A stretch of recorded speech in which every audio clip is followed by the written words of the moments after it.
question. Can you ever imagine a life where you didn't pay for bottled water? Back in a minute.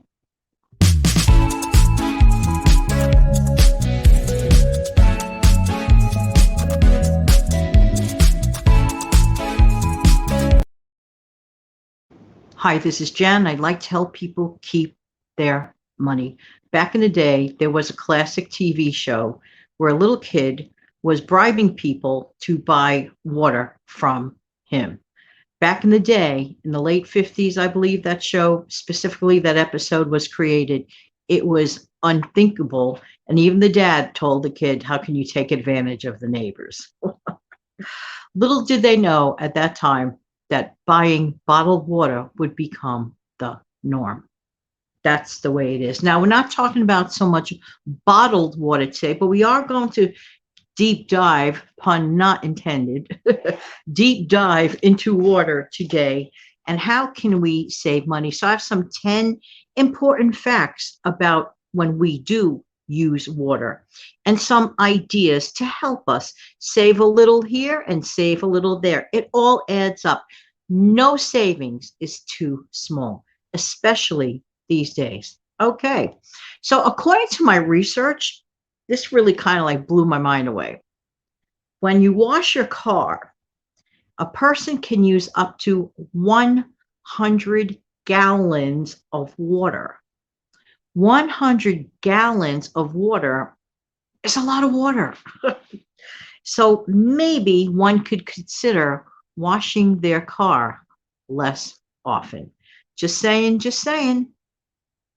Next, a better idea when watering the lawn or your garden is not to do it during the hottest point of the day. You're better off doing that in the early morning or in the early or latter part of the day, the evening. Why? Because in the hotter part of the day, the sun is literally evaporating the water as you're putting it out. So it's kind of almost like a bit wasteful. So if you could do that, better off. Next, do you have a garbage disposal? Well, garbage disposals kind of sort of need water to work, at least the last time I checked. Instead, you can fill those scraps of food into like either the trash or create or fill up a compost bin and utilize it that way. Next, if you wash your dishes by hand, use a sink stopper. Now, I know this sounds like all these things sound so common sense, basic, and they are. And sometimes we just forget. We can't remember everything. But it stands to reason to think. If you're going to hand wash dishes, for example, instead of letting that water run and run and run, we are literally pouring money down the drain and waste. And that's really not a good thing. It's just not a good thing. So if you wash dishes by hand, use a sink stopper. Otherwise, water costs is literally going down the drain, as I just said. But another thing to do if you prefer is to use a dish pan. You know, those like little plastic tubs you could just like kind of like fill up and let the sudsy water, hot water sit there and let the dishes soak in that for a bit. That's very helpful. Along with, if you have like, let's say you use paper napkins at dinner time, don't waste them completely after you use them. You could wipe some of the gunk off of those dishes, okay, already. And that's a head start on cleaning. Not to mention, let the dishes soak a little bit so you let the soap chemical have an opportunity to work. Not all dish soaps are the same. Some work very rapidly, some need a little extra time, and some you just rather just get better dish liquid. Just saying, just saying. All right, now, many people still pre-rinse their dishes before putting them in the dishwasher. If you still do that, okay, because there are products out there which, you know, you skip that step, okay? But if you still do that, you could still use the wipe off method and scrape off method, which is very, very helpful, and actually skip that step altogether, okay?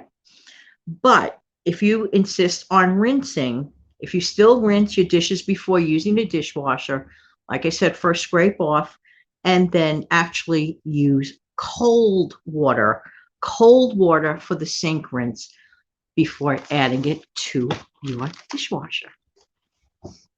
Next, with the exception of taking a shower, okay, use cold water for almost everything else. That's a big savings. If you could do it, do it. Use that opportunity. Just saying, just saying. Next, don't let the water keep running while you brush your teeth. How many out there have at some time mindlessly, you're standing near your sink, you're brushing, and the water keeps going, gallons and gallons of water keep going as you're standing there. That's a waste of water. It just really, really is. Instead, fill up a cup with water, keep rinsing your mouth, okay? Then when you are completely finished, then you properly clean out, wipe out, and clean out, and clean out your sink with a lot less water, and the same mission is still accomplished for less money and less water waste. Let's see. Wait until your dishwasher is fully loaded instead of partially loaded. Let's see. Let's think about this for a second. It costs the same amount of money to clean a fully loaded dishwasher as it costs to use a partially loaded dishwasher. Wait till it's filled up and then do it. It's just a more logical, saving way to do it. Some people may like this, some people may not like this. Take shorter showers. Now, I noticed something, like those old shampoos, the directions of rinse, lather, repeat, rinse. That'll stand you in the shower a lot longer. The rinse, lather, repeat thing. You don't really need to do that. It's just a manufacturer's way of having you use up their shampoo more quickly. So try to live the more shorter shower. Some people call them military shower, whatever. Not only are you saving water, but you're also saving precious time in the morning, for example. So just a thought. And speaking of showers, take a shower over a bath. Consider a soaking in a bathtub thing a luxury, because a bath fills up way much more water than showering. Way, way, way much. There you go. Well, I know, and I can guarantee you these tips will be very, very helpful. What do you do to save on hot water or water in general at home? Let me know in the comments section below. Take good care, everybody. Till the next time, have a wonderful, wonderful day. Thank you.